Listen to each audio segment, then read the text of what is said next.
یہ امتحانات کڑے کون کون سے امتحان ہیں جن سے انسان گزرتا ہے، جس کا میں نے کہا ہے کامل مرقع ہے حضرت ابراہیم علیہ السلام کی شخصیت، ان کی زندگی۔ سب سے پہلا انسان کا امتحان جو ہے اس کے عقل کا، شعور کا، اس کے فہم کا، اس کی فطرت کا، اس کی جبلت کا۔ وہ کیا ہے؟ اس دنیا میں آنکھیں کھولنے کے بعد اللہ تعالیٰ پر ایمان لاتا ہے یا نہیں؟ اللہ کو پہچانتا ہے کہ نہیں؟ میرا خالق کون؟ میرا مالک کون؟ میرا پیدا کرنے والا کون؟ کون میرا محبوب ہے؟ کون میرا مقصود ہے؟ کون میرا مطلوب ہے؟ کون میرا حاکم ہے؟ کون میرا آقا ہے؟ کون ہے قانون دینے والا؟ کون ہے ہدایت دینے والا؟ یہ پہچان لینا عقل و فطرت کا پہلا امتحان ہے جس سے انسان گزرتا ہے۔ اور ظاہر بات یہ امتحان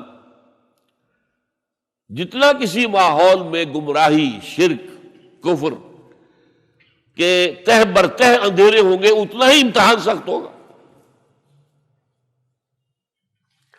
آپ مسلمانوں کے ماحول میں رہ رہے ہیں تو ٹھیک ہے، مسلمان بھی اب دنیا پرست بن گئے ہیں یا جو بھی آپ کہیں، حقیقی مسلمان تو دیکھنے کو نہیں ملتا، پھر بھی بہرحال اسلام تو ہے نا یہاں۔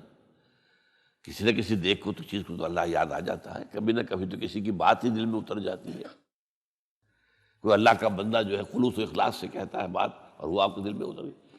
آپ ایسے معاشرے کا تصور کیجیے جہاں سرے سے ہدایت ہے ہی نہیں، کفر ہی کفر ہے، شرک ہی شرک ہے، باطل ہی باطل ہے۔ اس میں ایک شخص آنکھ کھولے اور پھر وہاں وہ خالق حقیقی کو پہچان لے، یہ ہے سب سے بڑی کامیابی۔ آپ کو معلوم ہے قرآن مجید میں سورہ انعام میں پورا قصہ بیان ہوا ہے۔ جس ماحول میں کہ حضرت ابراہیم نے آنکھ کھولی ہے وہ ماحول کون سا ہے؟ ہر طرح کا شرک وہاں پر انتہائی درجے میں موجود تھا۔ سورج اور چاند اور ستاروں کی پرستش، بتوں کی پرستش، اور سیاسی شرک۔ بادشاہ کہتا تھا میں خدا ہوں، نمرود جو دعویٰ تھا فرعون کا وہی اس کا تھا۔ کہیں سے کوئی توحید، کوئی اللہ کی بات، کوئی نیکی کی بات، کہیں کوئی روشنی، کوئی کرن اس معاشرے میں تھی؟ اس معاشرے میں خالص اللہ نے جو فطرت سلیم عطا کی تھی اور جو عقل سلیم عطا کیا تھا، اس کی روشنی میں سفر کرتے ہوئے ان تمام معبودوں کا انکار کر کے انی وجہت وجہی للذی فطر السماوات والارض حنیفا وانا من المشرکین، میں تمہارے ان معبودوں کو نہیں مانتا، میں ان کی نفی کرتا ہوں، ان سب کا باغی ہوں، یہ سب گمراہی ہے۔ میں نے اپنا رخ کر لیا ہے ہر طرف سے یکسو ہو کر اس ہستی کی طرف جو آسمان اور زمین کی خالق ہے۔ سورج کا بنانے والا، میں سورج کو نہیں پوچھتا، سورج کے بنانے والے کو پوچھتا ہوں۔ میں چاند کا پجاری نہیں ہوں، چاند کے خالق کا پجاری ہوں۔ یہ ستاروں کا میں پجاری نہیں ہوں، ستاروں کے پیدا کرنے والوں کا، مالک کا میں پجاری ہوں۔ کائنات کا نہیں ہوں، کائنات کے خالق کا۔ انی وجہت وجہی للذی فطر السماوات والارض حنیفا وما انا من المشرکین۔ یہ پہلا امتحان ہے۔ دیکھیے اپنے اوپر قیاس نہ کیجیے، آپ جو اللہ نے پیدا کیا مسلمانوں کے گھر میں، آپ کے ایک کان میں پیدا ہوتے ہی اذان کہہ دی گئی، دوسرے میں اقامت کہہ دی گئی، آخر کہیں نہ کہیں تو کوئی اثر اس کا ہوتا ہوگا نا، تبھی تو، ورنہ یہ بے مقصد تو کام نہیں ہے۔ حضور سے مسنون ہے یہ، کیا پتہ ہمارے تحت الشعور کی کون سی ٹیپ جو ہے وہ اس وقت چل رہی ہو اور اس کے اوپر جو ہے یہ نقش ہو گئے، کچھ نہیں کہہ سکتے۔ لیکن وہاں جو کچھ بھی نہیں تھا، کفر ہی کفر، سیاسی شرک، مذہبی شرک، ستارہ پرستی کا شرک، بت پرستی کا شرک۔ اس میں ایک نوجوان سلیم الفطرت نوجوان، اس نے ان تمام سے رخ موڑ کر ایک اللہ کی ہستی کی طرف۔ اب آپ سوچئے دوسرا امتحان آتا ہے۔ اب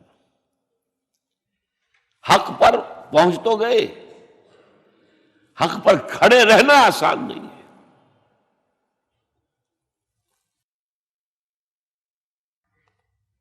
اس کے لیے امتحانات آئیں گے، آزمایا جائے گا۔ الف لام میم احسب الناس ان یترکوا ان یقولوا آمنا وهم لا یفتنون وَلَقَدْ فَتَنَّا الَّذِينَ مِن قَبْلِهِمْ فَلَيَعْلَمَنَّ اللَّهُ الَّذِينَ صَدَقُوا وَلَيَعْلَمَنَّ الْكَاذِبِينَ۔ ہم تو آزماتے ہیں، پھر تم نے کہہ تو دیا ربی اللہ، اچھا آپ دیکھتے ہیں تمہیں جانچیں گے، پرکھیں گے، امتحان لیں گے تمہارا۔ وہ امتحان کیا تھا؟ اسی کو کہا نا سورۃ میں حامیم سجدہ میں، ان الذین قالوا ربنا اللہ ثم استقاموا، بے شک وہ لوگ جنہوں نے کہا ہمارا رب اللہ ہے اور پھر جم گئے۔ یہ جم جانا جو ہے اس استقامت میں قیامت مضمر ہے۔ سب سے پہلے گھر میں جنگ ہوئی، باپ کہتا ہے ابراہیم کیا اراغب انت عن آلہتی یا ابراہیم، اے ابراہیم یہ کیا تم میرے آلہہ، میرے جو معبود ہیں ان سے تم نے روگردانی کر دی ہے۔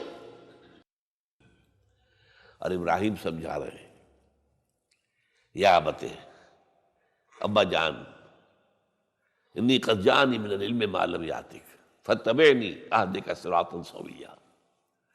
ابا جان میرے پاس وہ علم آیا ہے جو آپ کے پاس نہیں آیا، مجھے اللہ نے وحی کے ذریعے سے ہدایت کاملہ عطا کر دی ہے، تو آپ کو میری پیروی کرنی پڑے گی۔ دیکھیے بات الٹی ہو رہی ہے، وہ باپ ہے تم بیٹے ہو، وہ کہہ سکتا ہے میں نے اپنے یہ بال دھوپ میں سفید کیے، تم کل کے بچے، آج تم مجھ سے مانگ رہے ہو، مطالبہ کر رہے ہو۔ دلیل پہلے دے دی ہے، یا ابت انی قد جانی من العلم ما لم یاتک، وہ علم کا وہ شعبہ آپ کے پاس ہے ہی نہیں جو اللہ نے مجھے وحی کے ذریعے سے دے دیا ہے، لہٰذا آپ کو میری پیروی کرنی ہوگی۔ یا ابت لا تعبد الشیطان، ابا جان دیکھیں شیطان کی پیروی نہ کیجیے، انہ کان للرحمن عصیا، وہ تو رحمان کا بڑا گنہگار تھا، سرکش تھا، باغی تھا۔ یا ابت انی اخاف ان یمسک عذاب من الرحمن فتکون للشیطان ولیا، ابا جان مجھے بڑا اندیشہ ہے کہ آپ کہیں اللہ کی نگاہ میں شیطان کے ساتھیوں میں شمار نہ ہو جائیں اور پھر آپ پر اللہ کا عذاب نہ آ جائے۔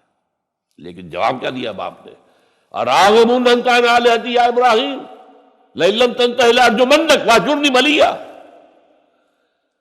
اے ابراہیم میرے آلہہ میرے معبودوں سے روگردانی کر رہا ہے، بعد نہیں آؤ گے سنسار کر دوں گا، پتھر مار مار کے ہلاک کر دوں گا، اور نکل جاؤ، دفع ہو جاؤ میری نگاہوں کے سامنے سے۔ وہ فطرت سلیمہ کا حامل نوجوان کیا کہتا ہے؟ قال سلام علیک، اچھا ابا جان آپ پر سلامتی ہو، میں قال سلام علیک میں جاتا ہوں، گھر چھوڑ کے جا رہا ہوں، لیکن میں اپنے رب سے آپ کے لیے دعا کروں گا کہ وہ آپ کو ہدایت دے، وہ مجھ پر بڑا مہربان ہے، مجھے امید ہے کہ وہ میری اس دعا کو رد نہیں کرے۔ اب اس سے ذرا آگے بات بڑھی، ابراہیم سوچتے ہیں کہ ان لوگوں کے اوپر کوئی تیشہ زوردار مارنا ہوگا، یہ جاگنے کو تیار نہیں ہے۔ میں ان سے کہتا ہوں تو ہاں کہتے ہیں ہاں ٹھیک تو کہہ رہے ہو تم، لیکن نہیں بھائی ہمارے آباء و اجداد کا دین ہے، اس پہ چلے آ رہے ہیں، کیسے چھوڑ دیں ہم؟ بات تو تمہاری ٹھیک لگتی ہے ابراہیم، تم بات تو صحیح کر رہے ہو، لیکن سورہ عنکبوت میں فرمایا مودۃ بینکم فی الحیاۃ الدنیا، حضرت ابراہیم نے کہا تم اپنے دنیا کی زندگی کی محبتوں کی وجہ سے جکڑے ہوئے ہو، ورنہ تمہیں معلوم ہے میں نے کھول دیا تم پر کہ یہ سب بکواس ہے، یہ تمہارے عقائد جو ہیں بے بنیاد ہیں، لیکن دنیاوی محبتیں یہ تعلق جو ہے تمہیں کھڑا کیے ہوئے ہے۔ جب انہوں نے دیکھا کہ ان پر وہ اقبال کا شعر ہے کہ پھول کی پتی سے کٹ سکتا ہے ہیرے کا جگر، مرد ناداں پر کلام نرم و نازک بے اثر۔ مرد ناداں پر کلام نرم و نازک، اس کے اوپر تو وہ ہتھوڑا چلانا پڑتا ہے، وہ ہتھوڑا چلانے کی سوچی۔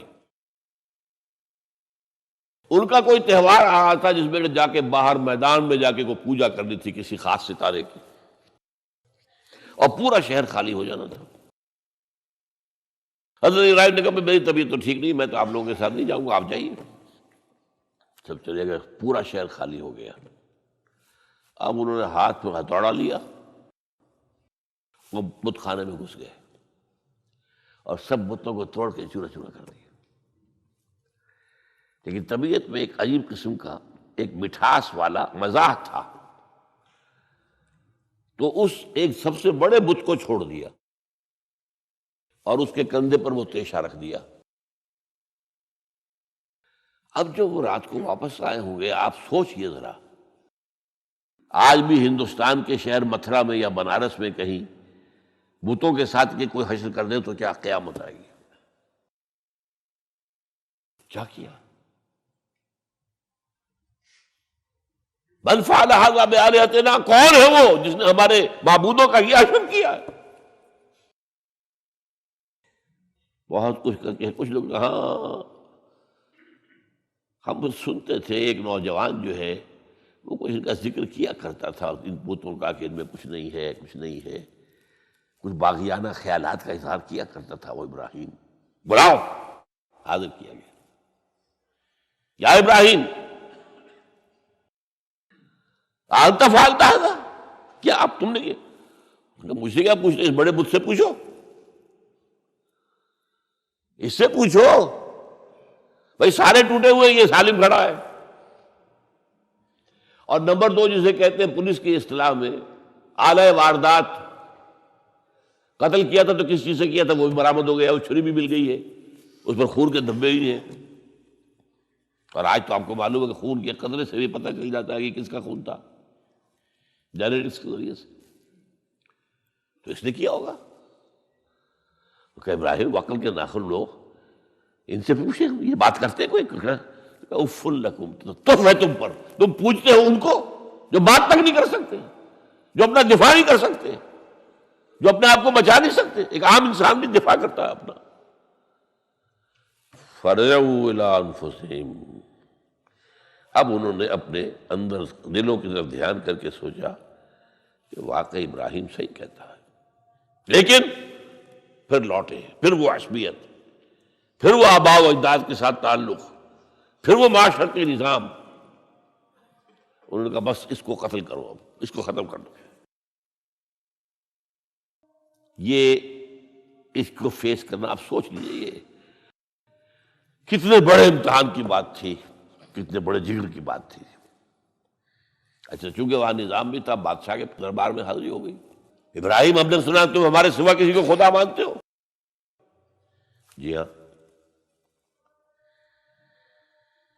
کون ہے وہ خدا؟ فرمایا میرا رب وہ ہے جو زندہ رکھتا ہے اور مارتا ہے، ربی الذی یحیی و یمیت، قال انا احیی و امیت، میں بھی زندہ رکھتا ہوں اور مارتا ہوں۔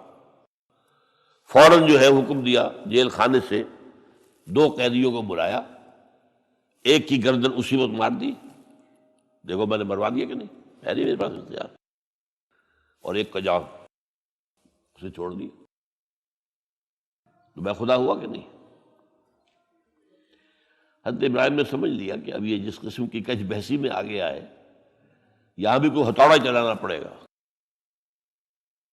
فرمایا فإن اللہ یاتی بالشمس من المشرق فأت بہا من المغرب، میرا رب وہ ہے جو مشرق سے نکالتا ہے سورج کو، تم خدا ہو تو ذرا مغرب سے نکال کے دکھاؤ۔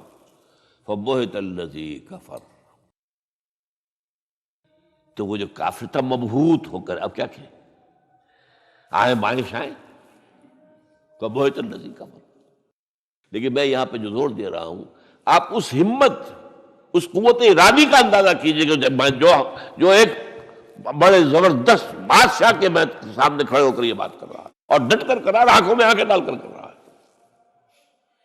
ان الذین قالوا ربنا اللہ ثم استقاموا، تتنزل علیہم الملائکۃ الا تخافوا ولا تحزنوا وابشروا بالجنۃ التی کنتم توعدون. یہ کیفیت. تو پہلا امتحان تو ہے ان مادی غلافوں میں لپٹے ہوئے ہونے کے باوجود حق کو پہچان لینا. اس مادی کائنات میں گم نہ ہو جانا، اس سے ماورا، اس سے بلندتر ہو کر اس ہستی کو پہچاننا جس نے اس کو پیدا کیا. انی وجہت وجہی للذی فطر السماوات والارض حنیفا وما انا من المشرکین. پھر اس پر قائم رہنا اور بڑے سے بڑا رزق لینا. آپ نے گھر سے نکال دیا، ٹھیک ہے چل جا رہا ہوں. قال السلام علیک ساستغفر لک ربی انہ کان بی حفیہ. موت کو فیس کیا ہے تو اس طرح کیا ہے. اور کیسا جواب دیا ہو کیسا. میں نے کہا ایک مذاق کا انداز تھا ان کے عمل میں کہ اس سے پوچھو. ایک صحیح سالم کھڑا باقی ٹوٹے ہوئے تو کرنے والا یہ سرکمسٹانشل ایویڈنس کیا ہوتا ہو. آج بھی آپ کے یہاں مقدمات کے اندر ایک سرکمسٹانشل ایویڈنس بھی تو ہوتا ہے نا. حالات قرائن کی کیا گواہی ہے. تو وہ سالم میں باقی سب ٹوٹے ہوئے ہیں. دوسرے یہ کہ آلہ جو ہے اس کے پاس سے برآمد ہو رہا ہے، اس کے کندھے پر رکھا ہوا. اور پھر یہ کہ بادشاہ کے دربار میں جا کر جس طرح اس کی انکار کیا ہے اس کی خدائی کا. ان کا ٹھیک ہے، اس کو تو اب زندہ آگ میں ڈالو اور یہ گر جائے، ختم کر دو، اس کو بسم کر دو.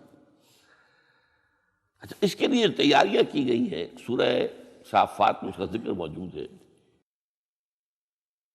تو اب حضرت ابراہیم دیکھ رہے ہیں کہ میرے لیے آگ کا الاؤ تیار ہو رہا ہے بہت بڑا. ایک اوپر مچان بنائی گئی ہے جہاں سے کہ ان کو پھینکنا ہے آگ میں. سب ہو رہا ہے. وہ سب یہ کس لیے کر رہے تھے؟ یہ نوجوان کے ہوش ٹھکانے آ جائیں گے جب آگ دیکھے گا سامنے. ابھی تو کوئی آیا نہیں نا امتحان اس پر. اسی لیے قرآن میں آیا ہے کہ ہم نے ان کو ناکام کر دیا جنہوں نے کہ یہ آزمائش ڈالی تھی. حضرت ابراہیم کود گئے.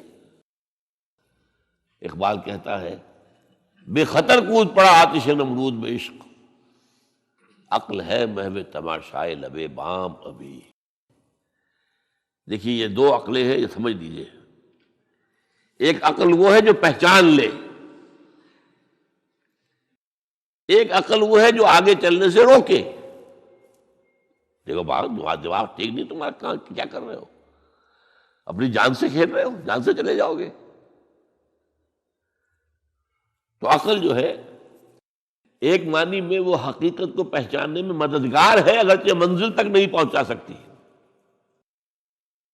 گزر جا عقل سے آگے کہ یہ نور چراغ راہ ہے، منزل نہیں ہے. راست چراغ رکھا ہے تو روشنی تو ہو جائے گی نا، کچھ نہ کچھ دکھا دے گی. بس یہ چراغ راہ ہے، یہ آخری منزل تک عقل نہیں پہچان سکتی. یہ تو فطرت انسانی ہے، قلب ہے، روح انسانی ہے، وہ پہچانتی ہے. اور عقل گو آستان سے دور نہیں،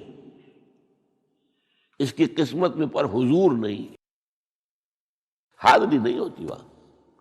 اللہ تک پہنچانے والی شے عشق ہے، اللہ کی محبت ہے.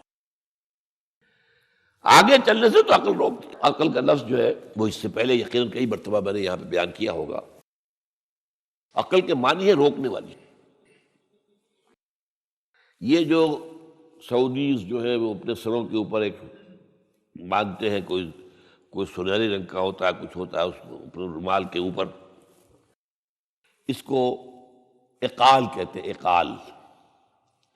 یہ ان کی پرانی بدویانہ، جب ان کو کھانے پینے کو بھی نہیں ملتا تھا، بھوکے پیاسے ننگے پاؤں ننگے بدن رہتے تھے، اس وقت سے یہ رواج ہے. ان کی ساری زندگی جو ہے گھومتی تھی اونٹ کے گرد. اونٹی کا گوشت کھا لینا ہے، اونٹی کا دودھ پی لینا ہے، اونٹ کے اوپر سواری کر لینی ہے، اونٹ کی کھال سے جو ہے وہ خیمے بنا لینے ہیں، اونٹ کے بالوں سے اپنے لیے کوئی کمبل بنا. اونٹ ہی اونٹ تھا. جیسے ہمارے یہاں پنجاب میں جن علاقوں کو کہا جاتا ہے جو جانگلی علاقہ، وہ بھینس ہی بھینس تھی، بھینس کا کلچر تھا وہاں. بھینس کا دودھ پی لیا، بھینس کے مکھن سے کھا لیا، لسی سے نہا لیے، اور یہ ساری چیزیں جو ہے بھینس کا گوشت کھا لیا. بھینس ہی بھینس تھی. اور کیا تھا؟ یہ مج کلچر تھا یہاں کا سارا، یہ جو آپ کے ہاں جانگلی کہلاتے ہیں، یہ تو آباد کار آئے ہیں جلندھر سے، ہوشیارپور سے، گرداسپور سے، وہ آباد کاروں نے آ کے پھر یہاں پر جو ہے وہ ساری چیزیں بتائی ہیں، ورنہ یار کس کو جانتے، گڑ کی نہیں جانتے، گڑ کس بلا کا نام نہیں جانتے، چینی تو بہت دور کی بات ہے، گڑ نہیں جانتے۔ تو ان کا یار کیا معاملہ تھا، اونٹ ہے، اب اونٹ کا یہ ہے کہ جب بدو سواری کر کے جا رہا ہے، ایک جگہ پر اترا ہے، کچھ اسے پیشاب کرنا ہے، کچھ اور کرنا ہے، اب اس خطرے سے کہ کہیں اونٹ بھاگ نہ جائے، اس کے ایک گھٹنے کو ایک رسی سے باندھ دیتا تھا، اب 3 پاؤں رہ گئے، 3 پاؤں سے اچک تو سکتا ہے، وہ بھاگ تو نہیں سکتا، تو اچک کر وہ اگر کہیں کوئی آس پاس درخت ہے، کیکر کا درخت ہے، تو وہ ناشتہ کچھ کر لے، کھا لے، کوئی حرج نہیں ہے، ایک بھاگے نا۔ تو وہ جو رسی جس سے اونٹ باندھتے تھے، اس کا گھٹنا، وہ اب کیا ہوا، اب اسے جانا ہے سفر پر دوبارہ، وہ جائے گا، وہ رسی وہاں سے کھول کے سر پہ باندھ لے گا، کاٹ کے رسی کو، یہ اقال۔ اب وہ سنہری بھی ہوتے ہیں، کیا کیا خوبصورت ہوتے ہیں، لاکھوں روپے کا ہوتا ہے، لیکن تہذیبی پس منظر اس کا یہ ہے۔ اب ظاہر بات ہے کہ وہ تو روک، اس لیے حدیث میں یہ لفظ آیا ہے۔ ایک مرتبہ حضور مسجد نبی میں تشریف فرما تھے، باہر کوئی بدو آئے صحابی باہر سے، اور انہوں نے اپنے اونٹ کا یا اونٹنی کا گھٹنا نہیں باندھا، اسے ویسے ہی چھوڑ کے اندر آ گئے۔ حضور نے فرمایا تم نے اس کا گھٹنا کیوں نہیں باندھا؟ جواب دیا میں نے اللہ پر توکل کیا۔ فرمایا غلط، اعقلھا ثم توکل، پہلے اس کا گھٹنا باندھو پھر توکل کرو۔ وسائل کا استعمال ترک کر دینا توکل نہیں ہے۔ ہاں یہ سمجھو کہ وسائل کے ذریعے سے نہیں ہوگا، جو بھی کچھ ہوگا اللہ کی کیے سے ہوگا، لیکن وسائل کا استعمال تو کرنا ہے، وہ توکل اسلام میں نہیں ہے جو رہبانیت کا توکل ہے۔ بہرحال تو یہ اب جو ہے عقل جو ہے، اب اس وقت جو کہ بے خطر کود پڑا آتش نمرود میں عشق، عقل ہے محو تماشائے لبے بام، ابھی عقل تو وہیں پر کھڑی ہوئی ہے، سوچ رہی ہے کودنا چاہیے کہ نہیں کودنا چاہیے، اور ابراہیم کود بھی چکا۔ لوگ حیران رہ گئے ہیں، لیکن اللہ نے اس آگ کو گل و گلزار بنا دیا۔ قلنا یا نار کونی بردن وسلام علی ابراہیم۔ اب آیا چوتھا امتحان کہہ لیجیے اس کو، یہ رسولوں کے باب میں اللہ کا قاعدہ ہے، اس قوم کی طرف کسی رسول کو بھیجیں، اگر وہ قتل کرنے پر آمادہ ہو جائے رسول کو، تو پھر وہاں سے ہجرت کی اجازت ہوتی ہے۔ جیسے حضور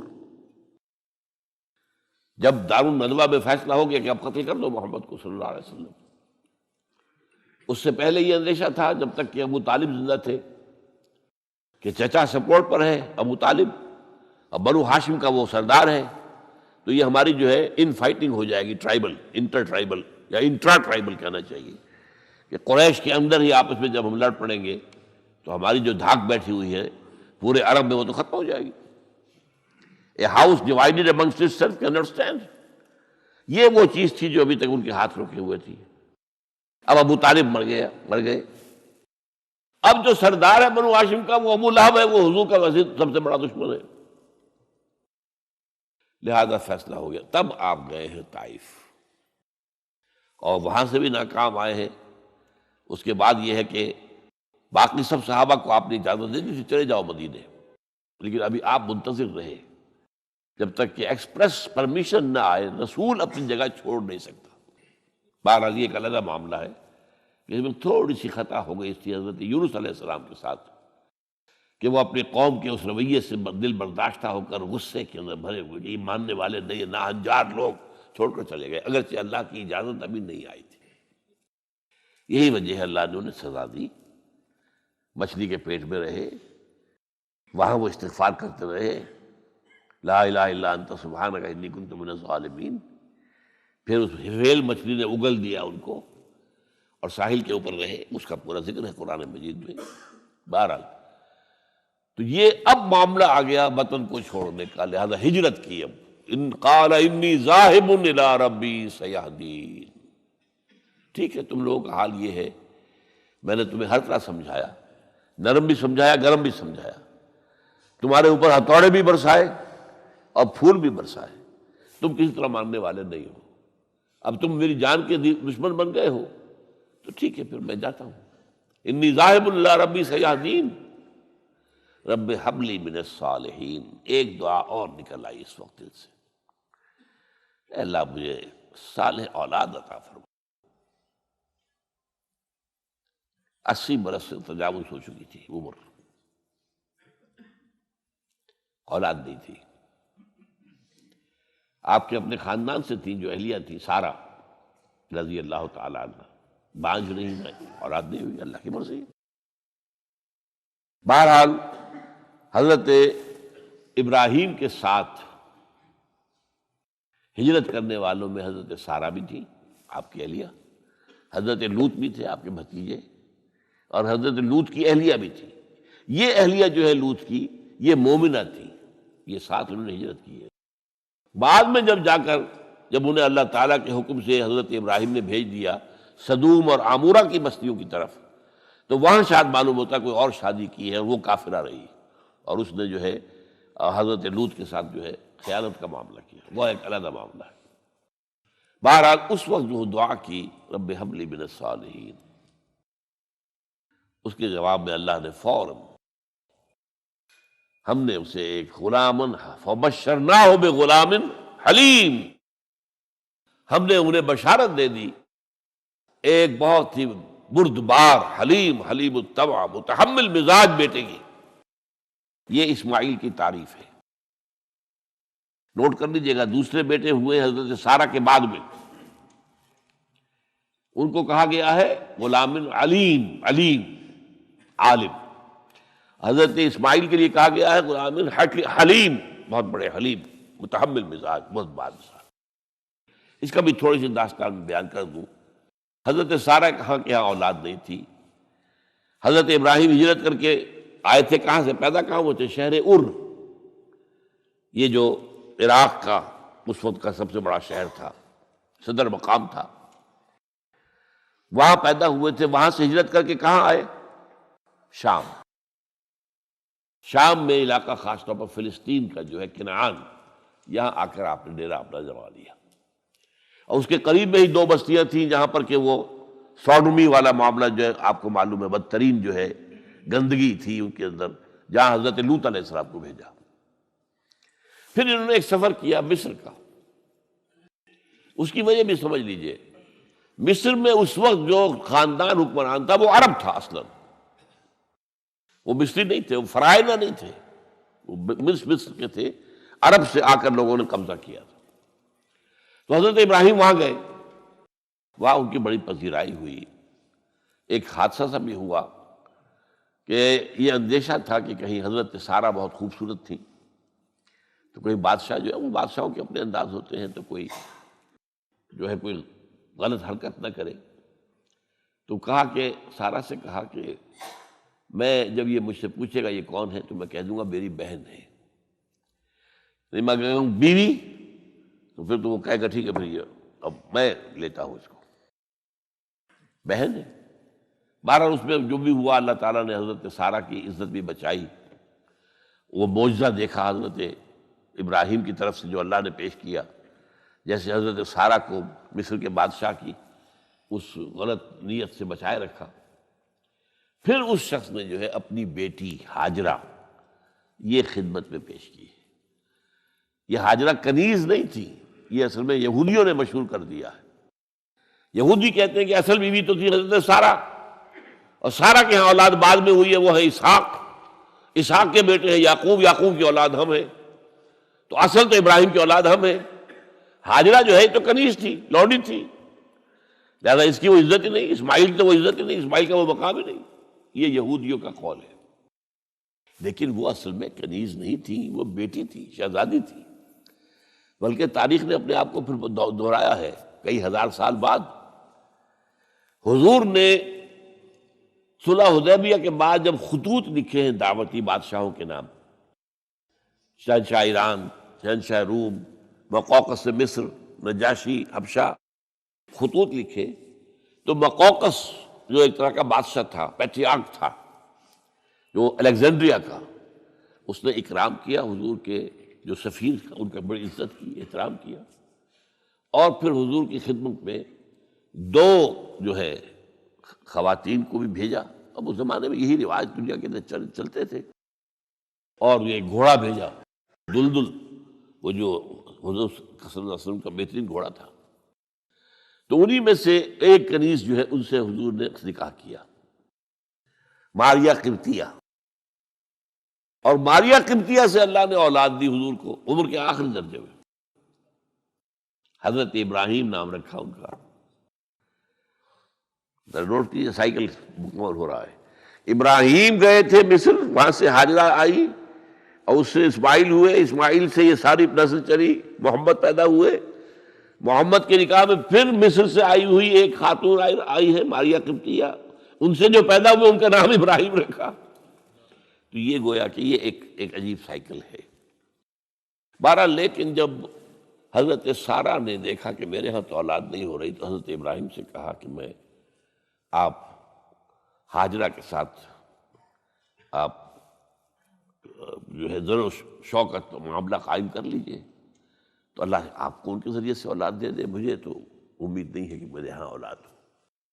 تو اس پر حضرت ابراہیم نے ان کے ساتھ وہ رشتہ قائم کیا اور اللہ نے اسماعیل جیسا بیٹا دے دیا.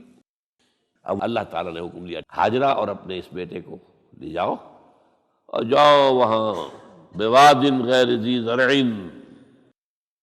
جاؤ وہاں حجاز کی اس وادی کے اندر، وادی غیر ذی زرع، وہاں ان کو چھوڑ دو. اب یہ امتحان دیکھیے، توکل کا امتحان. حضرت ابراہیم لے آئے، کوئی متنفس نہیں، کوئی گھاس تک پیدا نہیں ہو رہی. کوئی درخت کا ہونا تو اور بڑی بات ہے کہ کہیں کھجور کا درخت ہو یا کوئی اور درخت بھی نہیں. پانی نہیں، پانی کا ایک مشکیزہ تھا ابراہیم کے پاس، وہ چھوڑ دیا. کچھ کھجوریں تھیں وہ دے دی اور چلے. حاجرہ پوچھتی ہے ہمیں کس کے بعد سارے چھوڑ کے جا رہے ہیں؟ کہنے لگے اللہ کے. یہ ہے توکل، اللہ کا حکم ہے.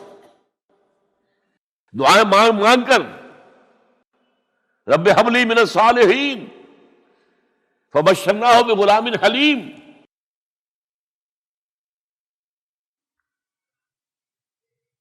اب وہ بچہ آتے رہتے تھے، چکر لگاتے تھے. فلما بلغ معہ السعی، جب وہ بچہ اسماعیل ان کے ساتھ بھاگنے دوڑنے کے قابل ہو گیا،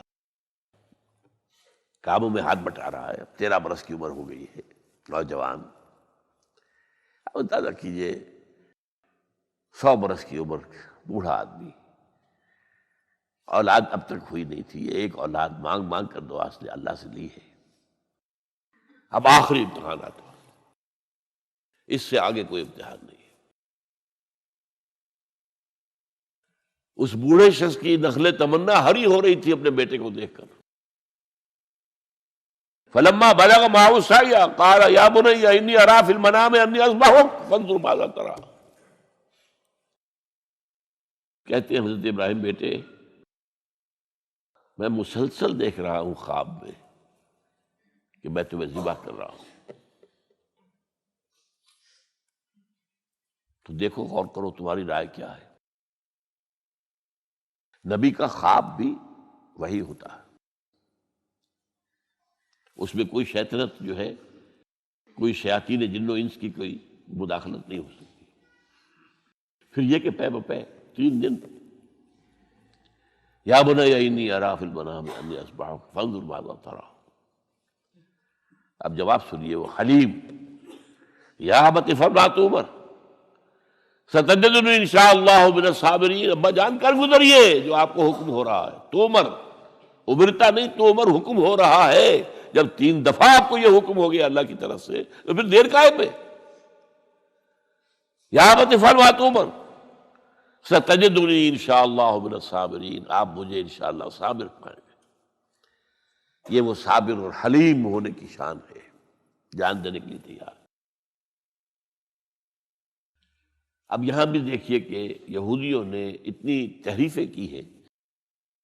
وہ ذبیح اللہ حضرت اسحاق کو کہتے ہیں. یہ بعد میں حضرت اسحاق پیدا ہوئے، 13 سال بعد، 100 برس کی جب عمر تھی حضرت ابراہیم کی تب ہوئے. اب وہ کہتے ہیں کہ ذبیح اللہ جو ہے وہ اسحاق ہے. یہ اسماعیل تھے۔ مروا پہاڑی، جو مروا اور یہ موریا، وہاں پر بھی انہوں نے ایک پہاڑی کا نام رکھ دیا مروا۔ وہ کہتے ہیں یہاں پر اسحاق کو ابراہیم نے ذبح کرنے کی کوشش کی، سب بکواس۔ ایک بڑی عمدہ کتاب مولانا فراہی رحمۃ اللہ علیہ کی تھی، عربی، پھر اس کا ترجمہ ہوا، الرأی الصحیح فی من هو الذبیح۔ عربی میں کتاب تھی کہ ذبیح کون تھا، اسماعیل یا اسحاق، اس کے بارے میں صحیح رائے کیا ہے، یہ اس کتاب کا موضوع ہے۔ تو انہوں نے تورات کے حوالے سے ثابت کیا ہے۔ اصل میں ہوتا کیا ہے، چور لاکھ چیزیں چھپا بھی جائے اپنی تو کہیں نہ کہیں کلو چھوڑ جاتا ہے۔ آخر تفتیش ہوتی ہے، پولیس والے بھی جانتے ہیں کہیں نہ کہیں سے کوئی نہ کوئی کلو جو ہے، اب ساری چیزوں کو سمیٹنا مشکل ہوتا ہے اس کے لیے، تو اس کے اندر وہاں کلو موجود ہے، اسحاق اس کے اندر، تورات کے اندر جس سے ثابت ہوتا ہے، انہوں نے ثابت کیا۔ الرأی الصحیح فی من هو الذبیح، اس کا میں نے ترجمہ شائع کیا تھا جب میں نے ابتدا کی ہے لاہور میں آ کر اپنے کام کی 1965 میں، تو دارالاشاعت الاسلامیہ میں نے قائم کیا تھا اپنا ایک دارالاشاعت پبلشنگ ہاؤس، اس سے وہ کتاب شائع کی تھی میں نے۔ اب بھی وہ چھپتی ہے، اب وہ اور پبلشر ہیں ان کے، وہ چھاپ رہے ہیں۔ بہرحال تو حضرت اسماعیل جو ہے وہ ذبیح اللہ ہے، اللہ نے جب لٹا دیا، فلما اسلما وتلہ للجبین۔ اب یہاں پر ذرا نوٹ کیجئے، اسلما، جب دونوں نے اسلام کا مظاہرہ کیا، وہ جو میں نے کہا تسلیم، سر تسلیم خم ہے جو مزاج یار میں آئے۔ بوڑھا باپ چھری لے کر تیار ہو گیا ہے، اور جوان بیٹا گردن ڈال کر بس صرف ایک احتیاط کی ہے کہ پیشانی کے بل لٹایا ہے تاکہ چہرہ سامنے نہ رہے، بس اتنی بات۔ چھری چلاتے ہوئے چہرہ اوندا بولتا لہو للجبین، پیشانی کے بل انہوں نے لٹا دیا اور پھر چھری چلائی۔ لیکن اللہ نے پکار کر کہا، یا ابراہیم قد صدقت الرؤیا انا کذالک نجزی المحسنین۔ اے ابراہیم بس تم نے اپنا خواب پورا کر دیا۔ میں نے آج سے بہت پہلے مضمون لکھا تھا اس پر، تو میں نے کہا تھا جس کا امتحان لیا جا رہا تھا وہ فیل نہیں ہوا، ممتحن کو بس کرنی پڑی ہے، اللہ کو بس بس بس۔ ان ھذا لھو البلاء المبین۔ اے ابراہیم واقعتاً یہ بہت بڑی آزمائش تھی، اس میں تم پورے اتر گئے ہو۔ یہ میں نے آپ کے سامنے زندگی کا جو پورا ایک نقشہ ہے ابراہیم کا، ہر قدم پر امتحان، ہر قدم پر امتحان، ایک سے ایک کڑا امتحان، ایک سے ایک بڑا امتحان، اور آخری امتحان یہ تھا، ان ھذا لھو البلاء المبین۔ جب ممتحن یہ کہتے بھائی بات تم بہت مشکل، پرچہ واقعی میں نے بہت مشکل سیٹ کیا تھا، کمال ہے تم نے بہت عمدہ حل کیا، تو اس سے بڑی شاباش کیا ہوگی۔ لیکن اس کے ساتھ یہ ہے کہ اب اگلا موضوع آ رہا ہے میرا، جہاں تک تو معاملہ آ گیا، یہ قربانی جو ہے اس کو پھر ہمیشہ کے لیے اب سنت ابراہیم کے طور پر جا باقی رکھا گیا۔ عین اس وقت جنت سے ایک میڈا ان کی جگہ آ گیا۔ حضرت اسماعیل کو کوئی قدم نہیں پہنچی، کچھ بھی نہیں، میڈا ذبح ہو گیا۔ اور وہ قربانی ہے جو آج پوری دنیا میں اس وقت سے لے کر ترکنا علیہ فی الآخرین، ہم نے اس کی یہ یاد ہے، یہ قربانیاں جو آپ دیں گے یہ کیا ہے؟ حضور سے پوچھا گیا ما ھذہ الاضاحی یا رسول اللہ، اے اللہ کے رسول یہ اضاحی کیا ہے، یہ کیا ہے، یہ جو ہم قربانیاں دیتے ہیں کیا ہے؟ قال سنت ابیکم ابراہیم، یہ تمہارے باپ ابراہیم کی سنت ہے۔ اس کو زندہ رکھا ہے اللہ نے، ان کے اس امتحان کی کامیابی کو، اس کا جشن منایا جا رہا ہے ہر سال، لاکھوں کا، کروڑوں جانور جو ہے اللہ کے نام پر ذبح ہو رہے ہیں۔ یہ وہ اسماعیل کی قربانی کا جو ہے یہ جشن ہے جو منایا جا رہا ہے۔ البتہ یہاں میں ایک بات کہہ دوں، علامہ اقبال نے ایک شعر میں شاعرانہ ایک ہوتا نا تصور، ایک اس میں ایک بات کہی ہے جو میرے خیال میں مناسب نہیں ہے۔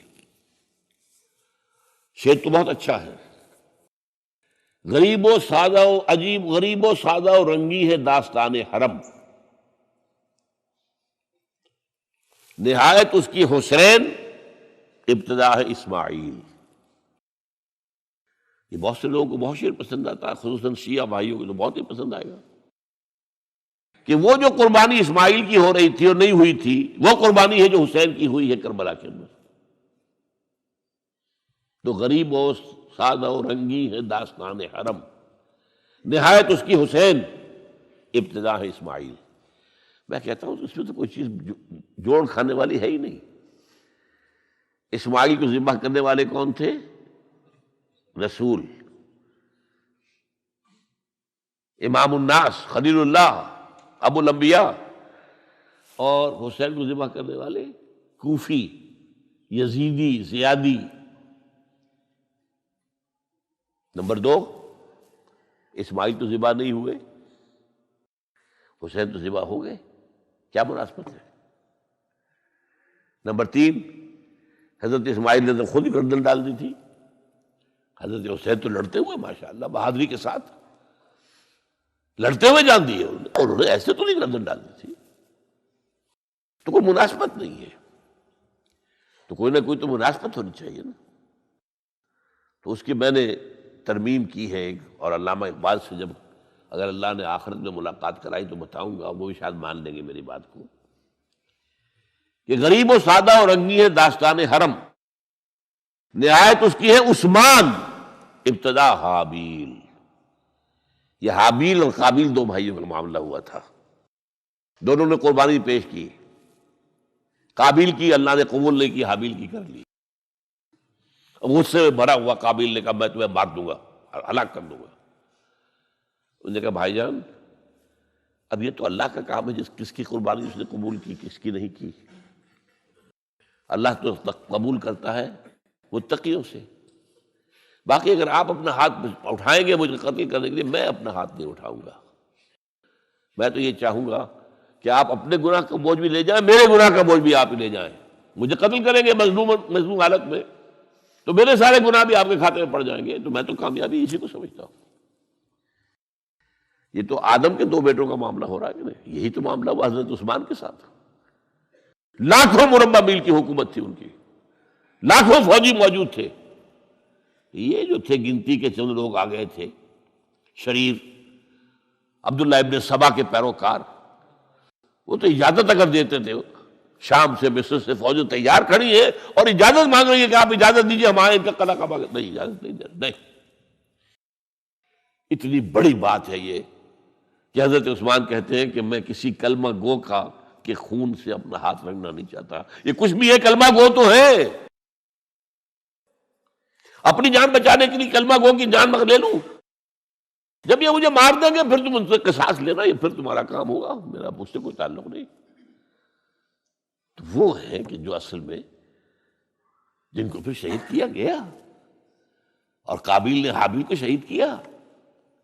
تو یہ تو مناسبت ہوئی نا، کہ جس طریقے سے اس نے کہہ دیا تھا حابیل نے کہ بھائی جان میں تو ہاتھ نہیں اٹھاؤں گا، آپ جو مرضی کیجیے.